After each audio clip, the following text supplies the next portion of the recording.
everyone, I am going to show you really quick one of our favorite things to eat since we've been doing keto, and that is skillet pizza. Pizza is one of our favorite meals, and so that was something we were really missing, and I ended up finding, I don't remember where I watched it, but it's skillet pizza. It's basically pizza done in a pan without any crust. There are other keto alternatives out there like cauliflower crust and something called fathead dough, but we don't like it. So we really like the skillet pizza. It gives us the flavors that we're missing, and it really does make the whole house smell like a pizzeria. So I'm going to turn the camera around and show you how easy it is to do this.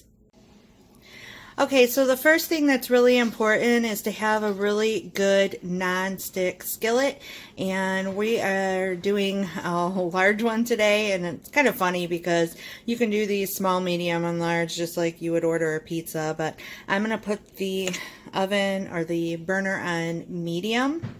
And the first step is to start layering the bottom of this pan with pepperoni.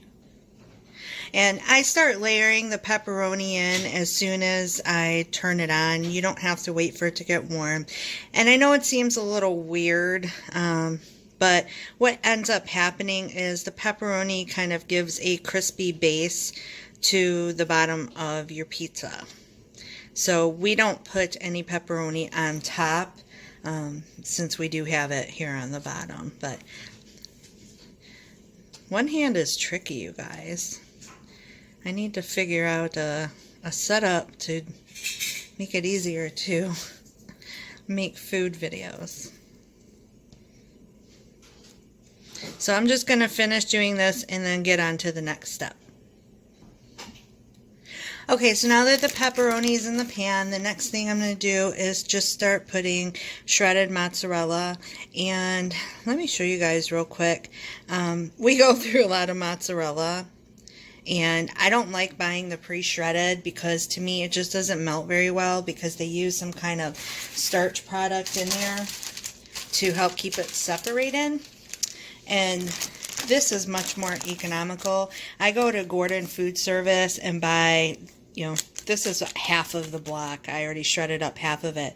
But it's 6 pounds of mozzarella, low moisture, whole milk for $12.54. It's $2.09 a pound. So if you tend to go through a lot of cheeses, I would definitely check out somewhere like Gordon Food Service and just shred it yourself. I use the food processor, and it really makes it easy to shred large quantities. So I typically will shred up sometimes the whole block all at once so the cheese is ready to go, because Matt will sometimes take the ingredients that he needs to on the road with him and make these while he's working.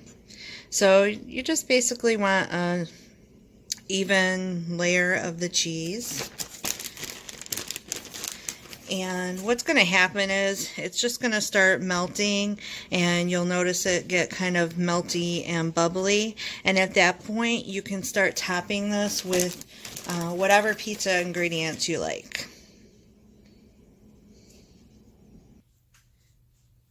Okay, so right now we're almost to the point where this is going to start getting like really bubbly. I just wanted to show you the phases here. So I'll come back when this is ready to put toppings. Okay, so now our cheese is really nice and bubbly. So I'm going to start putting our toppings, and these are our favorite toppings for pizza in general. Aside from Hawaiian, Matt really loves Hawaiian pizza. I do too, but my favorite topping since I was a kid in my parents' pizzeria was pepperoni, ham, mushroom, onion, and green pepper. So we have the pepperoni as the base already, so we're going to add the other. I put mushroom on half because while Matt will eat them if they're on a pizza that we order, they're not his favorite thing. So since we're making our own, we'll just leave it off of half of it. Dang Thank you. And green pepper. I just love the way this combination of flavors tastes on pizza. I think Matt was maybe thought I was a little weird when he would see these ingredients on the pizza I ordered, but then he tasted it and I think he decided that it does taste pretty good together. And then for some onion. And I keep onion, green pepper, not so much ham. I usually don't do the ham when I make these for myself during the week. But I usually keep everything chopped up, shredded, whatever it is, ready to go so I can make this really easy for myself when I get home from work. It's one of those go-to things that we have. It's really easy to make. Doesn't require much cleanup if you have everything prepped. So it was just really satisfying. So I'm just going to get our mushroom. And I love tons of mushroom. And on pizza, I prefer canned mushroom. I don't know if that's weird. Let me know, you guys, if you're a mushroom lover, if you like canned or fresh mushrooms on your pizza. I just feel like every time I get fresh mushroom on a pizza, they just cut it too chunky for my taste. So yeah, I like it like this. So I'm just going to let this continue to go and show you where we are in a few minutes. Okay, so we're getting to be almost done. What I'm waiting for is I want the edges of this to start really taking on a dark brown crispiness, because we need for the pepperoni and the cheese on the bottom to really develop a nice crust, because we want to be able to slide this out in one big piece like a pizza and, you know, be able to cut it into wedges. One thing I do start doing, the pepperoni does release a lot of grease, and I mean, fat is kind of good on keto, but that's a little bit too much greasiness for our taste. So I just start blotting with a paper towel just to soak up some of that extra grease. And look at that. Yeah. Pretty gross. So I'm just going to continue blotting our pizza, and I will come back when this is ready to take out of the pan. Okay, so I'm just about ready to slide this out of the pan, and this is what we're looking for. We're looking for those really nice brown crispy edges, but underneath, let me see if I can show you. It's like a golden brown underneath. The first couple times I made it, I was cooking it at a higher heat, and it kind of got overly brown, not quite burnt, but yeah, it's learning process. So we like it this way, less browned. So yeah, let me see if I can manage to do this and hold the phone.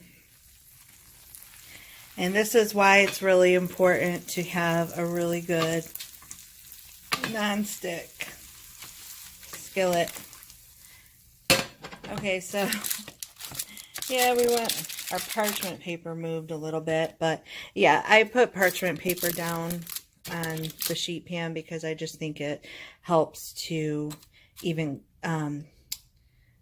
let some of the grease remain behind as well. I don't know, I'm like talking weird today. But anyways, that's what it looks like. And we found this pastorelli pizza sauce. It's only 4 net carbs for a 1/4 cup serving. And what we do is we just take a little spoonful and put it on each slice of pizza. So I really don't think we even use an 1/8 of the cup each.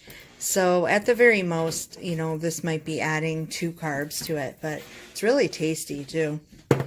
And I like to add hot pepper flakes to mine, or if this would have been my mom, she would have said pepperoncino. I like it really spicy. Matt likes like that much. 2 shakes of a tail feather. And then I just got my pizza wheel here. And I'm just going to slice it down the middle. And let's see how many pieces. This is a larger one, so we're going to cut it like this. A pizza pie. And let me just grab a plate so I can show you how easy this lifts out. So it's all cut into pieces, and see how it comes out just like a pizza slice. And again, here's what the bottom looks like. And there you go. Put a little bit of sauce on top, and that's it. It's pizza night any night of the week. Hope you guys enjoyed this recipe. If you like seeing some of these keto recipes that we do on a regular basis, please comment down below, like this video, and if you aren't subscribed to my channel yet, please hit that subscribe button. I'd really appreciate your support. Until next time, you guys, take care and be blessed. Bye.